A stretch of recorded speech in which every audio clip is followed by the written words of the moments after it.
ایک طرف مذاکرات کی جھنڈی، دوسری طرف فرد جرم۔ ایک طرف سپریم کورٹ میں کیس جاری انٹرا کورٹ اپیلوں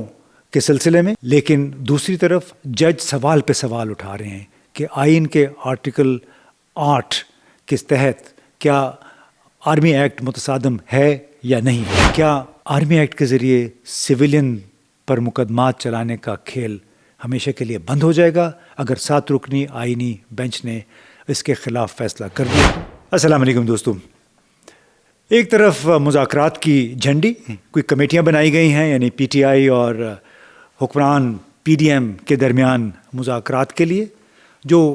فیصلہ کیا گیا کہ پارلیمنٹ کے اندر رہ کے معاملات طے کیے جائیں، یعنی یہ وہ اپروچ ہے جس کو کہا جاتا ہے کہ مٹی پاؤ، یعنی جو کچھ ماضی میں ہوا اس پہ مٹی پائیں اور آگے نکل جائیں۔ لیکن دوسری طرف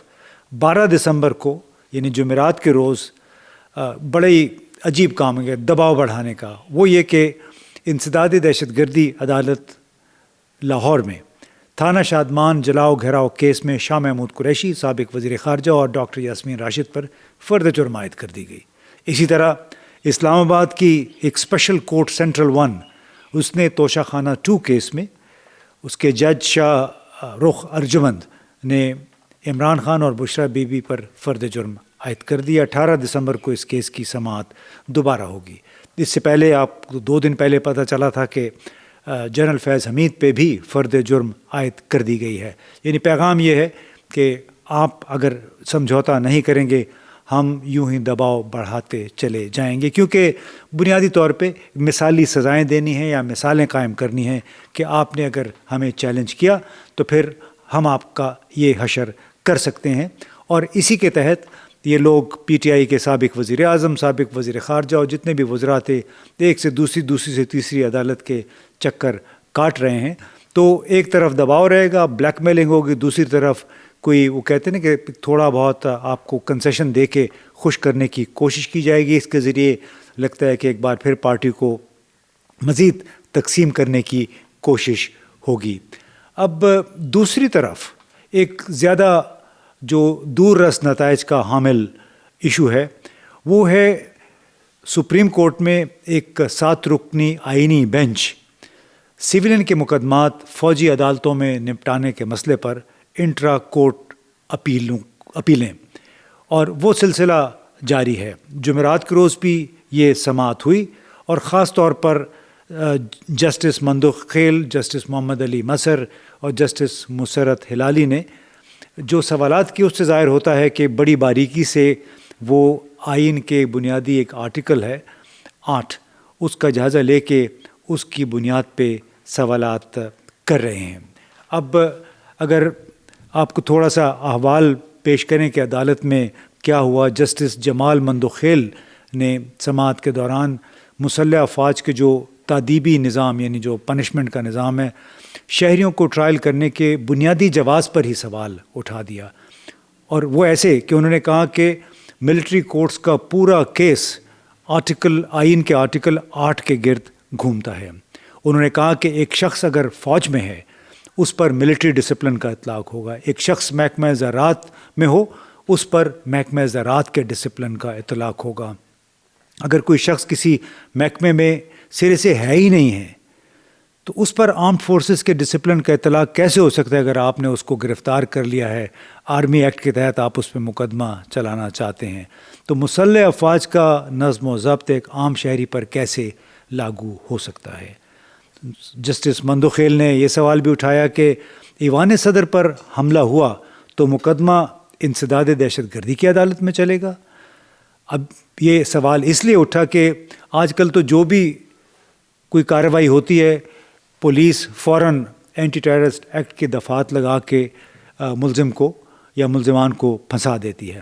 جسٹس مندوخیل نے یہ سوال بھی کیا کہ کیا عام شہریوں کو آرمی ایکٹ کا نشانہ بنایا جا سکتا ہے؟ جسٹس مندوخیل نے ایک اور سوال کیا کہ کیا آرمی ایکٹ آئین کے آرٹیکل 8 کے سیکشن 1 کو غیر مؤثر قرار دیتا ہے؟ یعنی بڑا بنیادی سوال ہے، اور سوال یہ ہے کہ کیا آرمی ایکٹ بڑا ہے یا پاکستان کا آئین زیادہ مقدم ہے؟ آئین کے آرٹیکل 8 کے تحت یہ فنڈامنٹل رائٹ سے متعلق ہے، یعنی بنیادی حقوق سے،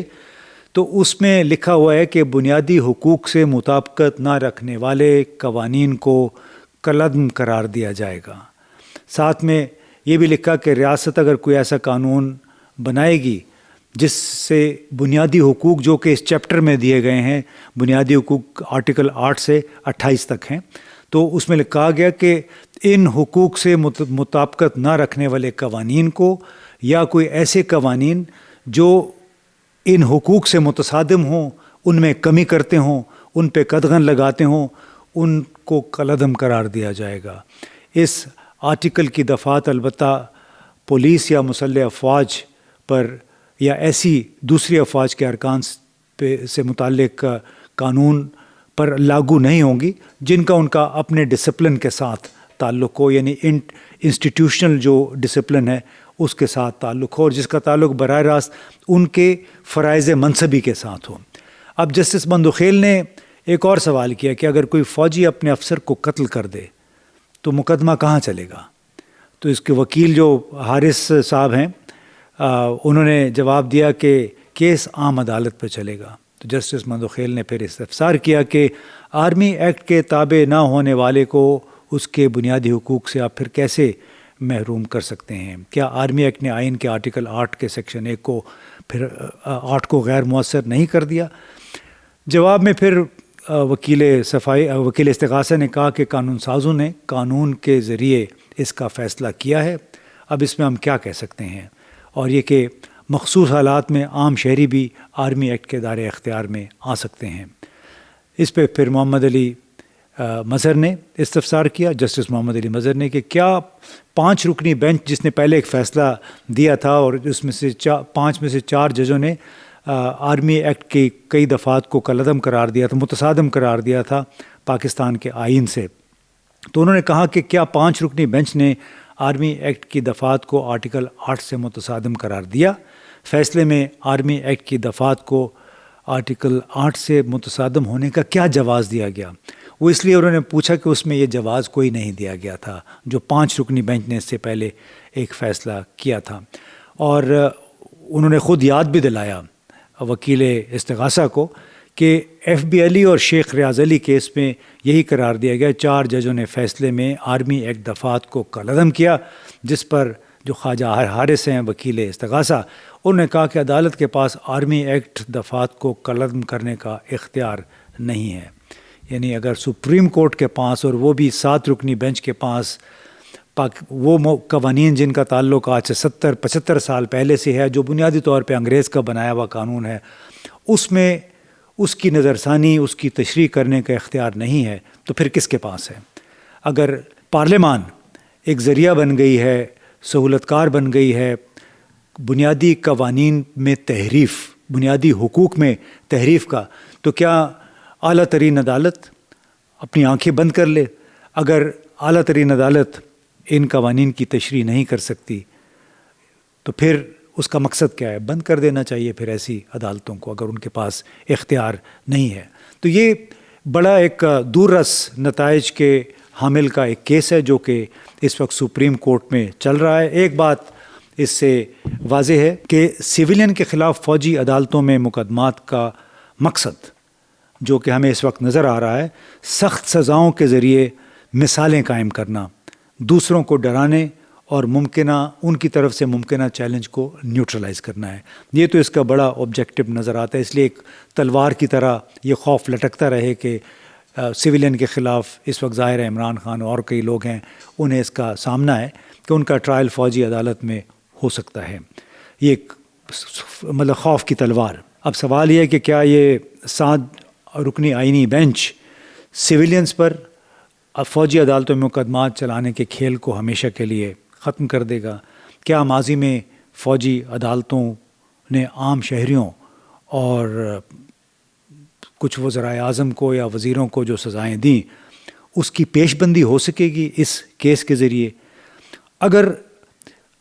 ججوں کے موجودہ ریمارکس پر جائیں اس وقت، یعنی وہ جو سوالات اٹھا رہے ہیں جن کا ذکر ہم نے شروع میں کیا ہے، تو اور وہ بھی ان کا چونکہ دائرہ کار ہے، انہوں نے خود کو محدود کیا آئین کے آرٹیکل 8 کے تحت، تو وہ جو سوالات انہوں نے اٹھائے ہیں ان کو اگر سامنے رکھیں تو پھر ایسے لگتا ہے، اور انہوں نے اگر فیصلہ بھی کر دیا انہی سوالات کی روشنی میں، کہ فوجی عدالتوں کا عام شہریوں کے ذریعے ٹرائل، وہ دروازہ شاید ہمیشہ کے لیے بند ہو جائے۔ بہت بہت شکریہ۔